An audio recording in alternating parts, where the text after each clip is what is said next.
Der Goldexplorer de Grey Mining hat mit seiner Hemi-Entdeckung in der Region Pilbara für Furore gesorgt und der Kurs sich in neue Höhen aufgeschwungen, trotz aller Börsenverwerfungen. Wir sprechen heute mit de Greys Executive Chairman Simon Lill erneut über sehr positive Ergebnisse von dieser spektakulären Entdeckung. Simon, first of all, great results again today. Please tell us about them. Yeah, thanks, Bjorn. I think you had Andy on last time, and he gave you a more technical perspective of what we were finding at Hemi and what were then called sections A and sections B, and now are Aquila and Brolga. Look, what we've effectively shown today is we've just stepped out from the first section, 80 metres on both sides. Certainly to the west, we've got some terrific results coming through, and to the east, they're still very, very good. They're not quite as substantial, but you know what? We're not going to sniff it. I think there's one we've shown 23 metres of logged sulfides, etc.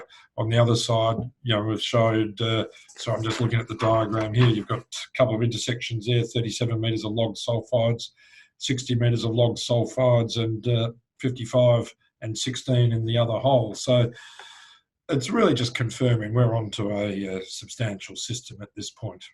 Yeah, well, it certainly looks like Hemi's shaping up like a great discovery.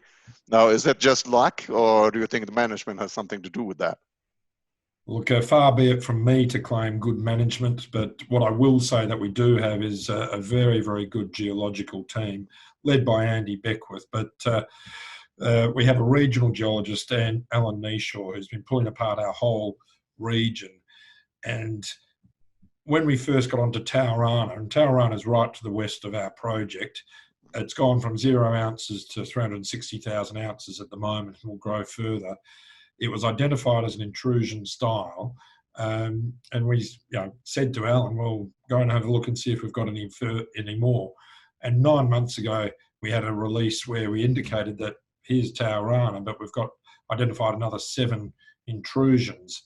And in those, there were 2 that are near Taurana, Charity Well and Gemäß. Both have ore-grade mineralisation in old RAB holes that we've got. And then we had 5 in this Hemi region, Scooby, Antwerp, Hemi, Shaggy and Electronis. Obviously, then we have gone into those. Out of that 5, 3 of them already had ore-grade mineralisation. 2 of them had never been touched. Every time we're drilling there now, apart from we've got getting a pretty good hit rate on the mineralisation, but we're learning more. And if you look at the diagrams, subtly some of the mineralisation is being changed in some of the intrusions where Scooby, for example, we are growing slightly because we're recognising things as a result of some of the drilling that we're doing at the moment. So, look, we were on to it 9 months ago. The geological surveys from the WA government had indicated these as potential mineralisation, and it's not an uncommon form of mineralisation down in the Yilgarn, this intrusion style. So it's not good luck. It's been well organised by the geological team. Always lucky perhaps to find the intersections that we've had, but we're not surprised that there's mineralisation there. Okay, great, thank you. So I should also, because I mentioned Andy and Alan Neeshaw, I don't want to leave out Phil Tornatora, who's on the ground doing the more direct geology, and he's been terrific in terms of his accuracy of where he puts the holes. Okay, great. So we've been talking about the recent drilling, about the Hemi discovery, but de Grey also previously has advised of scoping studies, resource upgrades. How is that progressing? Look, not unfortunately, that's the wrong way to put it, but our focus has obviously been changed to quite a bit. There's a lot of excitement about the Hemi discovery, but it also comes with a lot of work. Resource upgrades will still occur. We will still be hopefully getting those out by the end of the quarter, and we're still pretty comfortable with the numbers that we've forecast. We will still be finalising a scoping study for internal consideration. The board hasn't met and discussed it, but I think my feeling is at the moment that it would confuse the issue with Hemi, so we may not make an announcement about them. I'm comfortable that the numbers are good. Part of me says I would love to have it released because it shows that we had a good project anyway, which is what Andy and I have been saying for a long time. But I suspect probably on the scoping study, we might take a bit of a back seat for a while. It does become a bit meaningless because Hemi obviously changes the numbers very substantially. So okay. So you'd rather wait for more knowledge, let's say, about Hemi and include that in a study at a later point. That would be my thinking. It hasn't been discussed by the board, I must admit, but that would be my thinking at this stage. Makes sense to me. Okay, so where to from here? What can we expect by the way of releases over the next couple of weeks, month? Yeah, look, we have indicated there's clearly a lot of news flow. So we've been releasing logged sulfides because we see that there's some, they're significant. The sulfides are correlating very well with gold assay results. Obviously, there's a series of assay results that will follow from these logged sulfides. There's every chance we'll continue to release logged sulfides as well as we continue to track the mineralisation along the corridors, etc. We've got 3 rigs up there drilling at the moment. I can say at this time of the year, we had already budgeted for 3 rigs, so it's within our current budgeted plans anyway. We're not in any great hurry to accelerate it. We will clearly in the future. We've got a diamond rig up there at the moment. We're accessing some core, which was part of today's announcement. That will obviously look at what's happening at 300 metres, 400 metres depth in the near future. We do expect to get the mineralisation down to those depths. It is of a tenor that it should be suitable for underground, but we are thinking more that a suitable open pit will probably drive that deep with what we are seeing. Okay. So a lot of work, a lot of news flow. But, as an explorer, life is not only always difficult, but also always costly.